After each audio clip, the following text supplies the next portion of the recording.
Hello, I'd like to take this opportunity to thank everybody who's been involved with the new waste service, the Kerbside sort. A very big thank you to you for the past 12 months.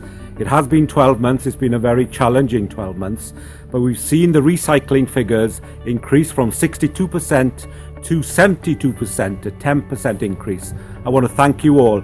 And also individually within the different streams of waste, we've seen the red bag collection increase by 39% increases there, well done. Then the blue bag cardboard, we've seen cardboard increase by 38%, and then the food caddies, we've seen a 34% increase in food waste being recycled, and glass then coming in at 19% more glass being recycled over the last 12 months. So thank you everybody who works in the service, the drivers, the collectors and those behind the scene, and importantly to everybody in Pembrokeshire, thank you for your great efforts over the past 12 months. Thank you very much. Diolch yn fawr iawn.